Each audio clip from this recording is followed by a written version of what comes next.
Stupid mistakes happen to us all, and generally we walk away from them with some bumps or bruises, a scar, and or a life lesson. However, if you happen to be a serial killer, then one silly mistake could mean everything. Here's a list of 5 of the stupidest mistakes that ended the serial killer's career. Also, be sure to like, comment and subscribe. Number 1. Driving while drunk beside a dead body. Randy Kraft, also known as the Scorecard Killer, is believed to have killed close to 67 people over a 12-year period and was finally brought down in 1983 after being pulled over for erratic driving. When Kraft left the car, he slung a beer bottle to the pavement and was arrested for driving while intoxicated.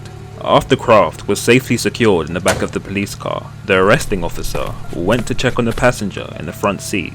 However, the passenger, a young man, wouldn't wake up because he was dead, which ultimately led to Kraft being convicted of killing 16 people. Another reason not to drink and drive. Number 2. Blocking the toilet. Dennis Nilsen, who was convicted of 6 North London murders in 1983, moved into an upstairs apartment from his previous ground level flat. Without a backyard to bury his bodies, he had to come up with an ingenious method of disposal. So he decided to flush his victims' decomposing flesh down the toilet.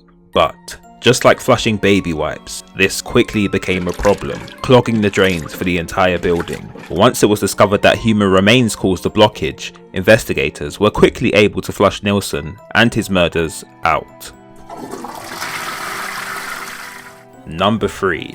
Dropping an ID at the crime scene. It's fair to assume that the first rule of getting away with any crime is to keep your identity a secret, which means you probably shouldn't bring your ID with you if you plan on committing a murder, let alone drop it. Peter Goebbels must have forgotten rules 1, 2 and 3. Through 1984 to 85 in Berlin, he would strangle 4 female victims, but his reign would fortunately end after he left his passport at one of the crime scenes. The authorities really didn't need to waste any time investigating, which eventually led to his arrest in 1985. Number 4. Believing the police. Radar, also known as Bind, Torture, Kill, or the BTK Killer, eluded the police for 30 years and killed 10 people between 1974 and 1999, before disappearing until 2004. After his re-emergence, he taunted investigators with packages and coded messages, even leaving a note asking the authorities if it would be safe to communicate via floppy disk. Investigators responded to him in a newspaper ad, assuring him he would be perfectly safe to do so. Well, guess what?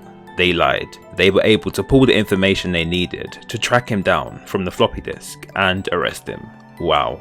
Number 5. Going to the barber with the victim's blood still in your hair. Nelson had been accused of killing 26 women by the time he was arrested in 1927. After killing the victim of Emily Patterson and losing some hair in the process, Nelson decided to get a shave and haircut. However, it never crossed his mind that the barber would notice the dried blood in his hair or the scratches on his scalp.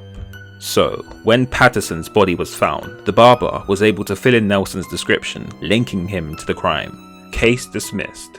Thank you guys for watching. Be sure to like, comment and subscribe. See you later.